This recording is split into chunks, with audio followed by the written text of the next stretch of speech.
So I'm on the Heritage Trail, kind of tracing some of that history back. Behind me is a reproduction of one of the early forts here. This area was known for its salt licks, and this fort here would have been something used to protect that production process from outsiders and whatnot.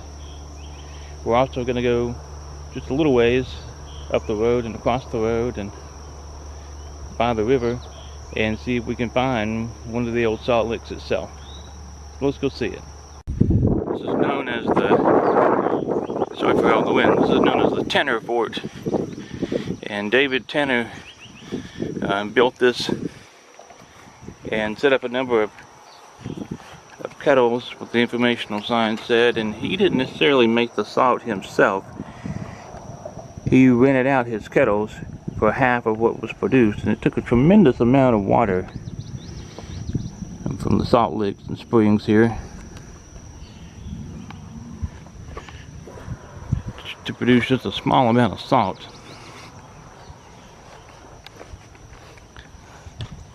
I don't know if they do recreations of that kind of process here at the state park anymore or not, but it'd be neat to see. Lots of little wildflowers blooming in the field nearby here. And Queen Anne's lace, some beautiful clover, and tons of the blue chicory around.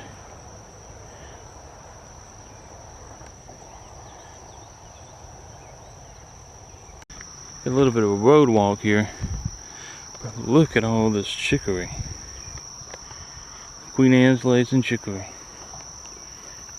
Man, that's nice. So this spot's not officially listed as a trailhead, but if you can find the Tanner Station listed on the map, you can drive down to the old fort itself and park, and then just kind of walk your way back up here. You can hear the highway noise off to the right there. The trail turns left down this old road. Now, I don't want to give the wrong impression about this trail. It runs for a good 2 miles, a bit longer if you use some of the other little interconnecting trails alongside it too. It goes through some beautiful areas.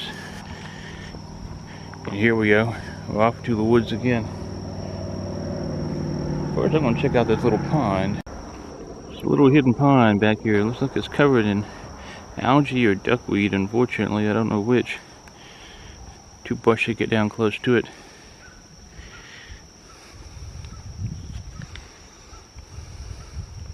We'll come up on our first little footbridge here.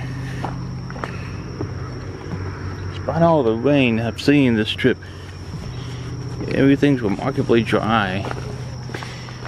I don't know if the area went through a bit of a drought period beforehand, or if that's just the nature of things around here this time of year.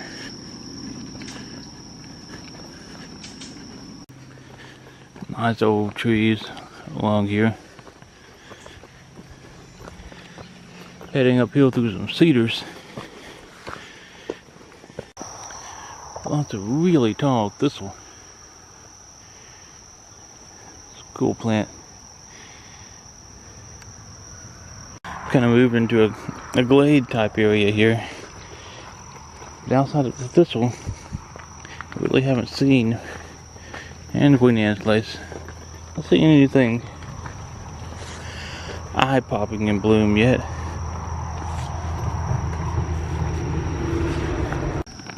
Man, this is a pretty section through here. Fortunately for me, I tend to have a bit of a reaction to thistle, and that is what I am completely surrounded by.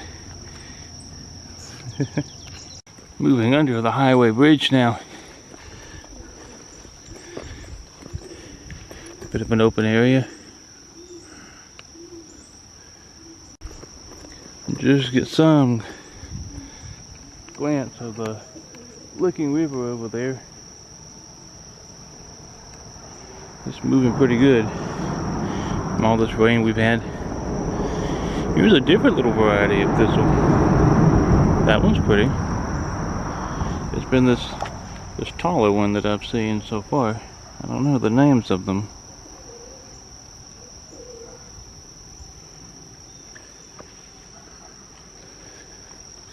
Next to the chicory, blooms are quite nice.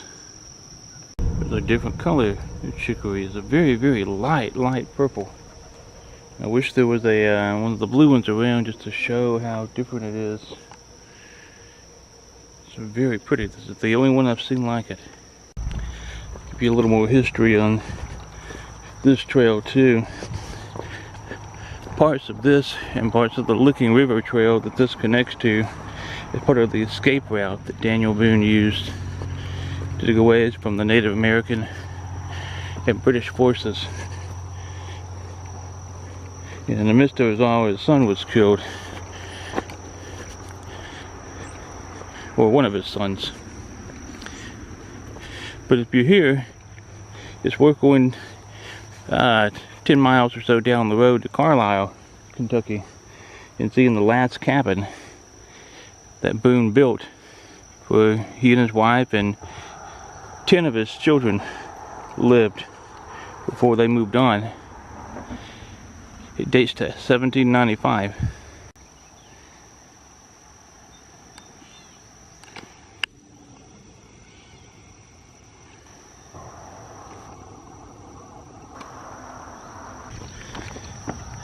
Moving up into a little glade here. Oh, this is a sight. It's on the bottomlands off of the river. The river runs just over there.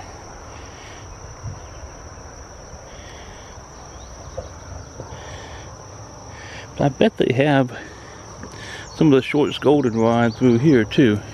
It doesn't bloom till a little later in the year, mid-August or so, from what I've read.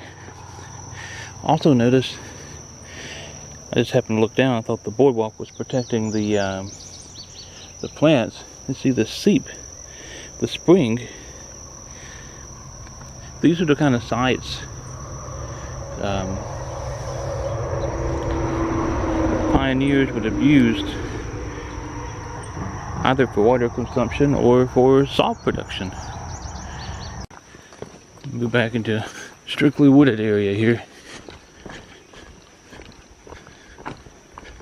High up on the shelf of the lowlands to the left, it almost looks like a cliff, a bluff of some kind.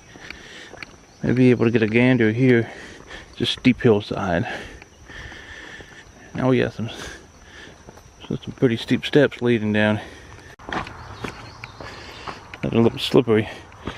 So I turned the camera off.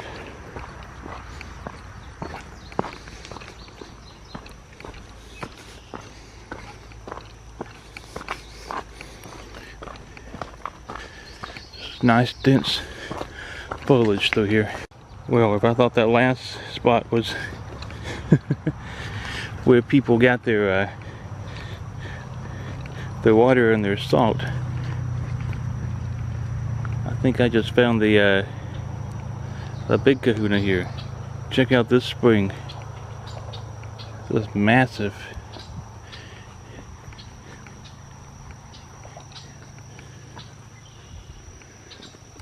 I forget how many hundreds of gallons of water that was needed to just make a small bit of salt.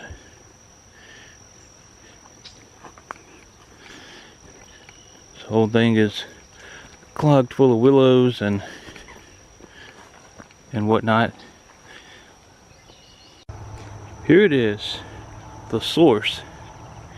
And I'll just read this informational sign and show some little pictures while I'm doing so. Take 1 to 2 glasses before bed and you will be surprised by the results. Completes the label to one Blue Lick Springs bottle from the mid-19th century. We are led to believe that these results were good given the success of the businesses located around the springs from the late 1830s to the springs' demise somewhere at the turn of the 20th century. As to why the springs dried up, We don't exactly know. However, many of the visitors to the lush Arlington Hotel were rich Southern aristocracy who would spend their entire summers here in the north to escape the hot summers of the south. Many of whom would enjoy lavish buffets and expensive entertainment in the hotel's ballroom, all the while partaking of the spring's so-called curative properties. The Arlington Hotel stood just a few yards of where you stand now. Imagine traveling for hours upon hours to reach the hotel, and as you reach this valley viewing for the first time a resort of 300 rooms. Currently, the lodge here at Blue Licks Battlefield State Park Resort has 32 rooms. Indeed, this valley has seen many changes throughout its life. Mastodons, native people, bison, pioneers making salt, battles, and now a Kentucky State Resort Park.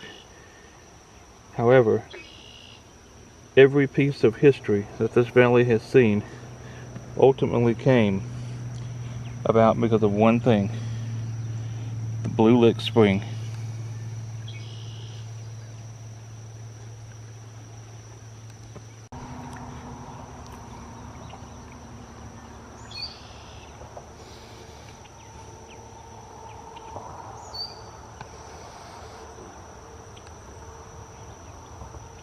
Well, that's the end of this little short trek on the Heritage Trail.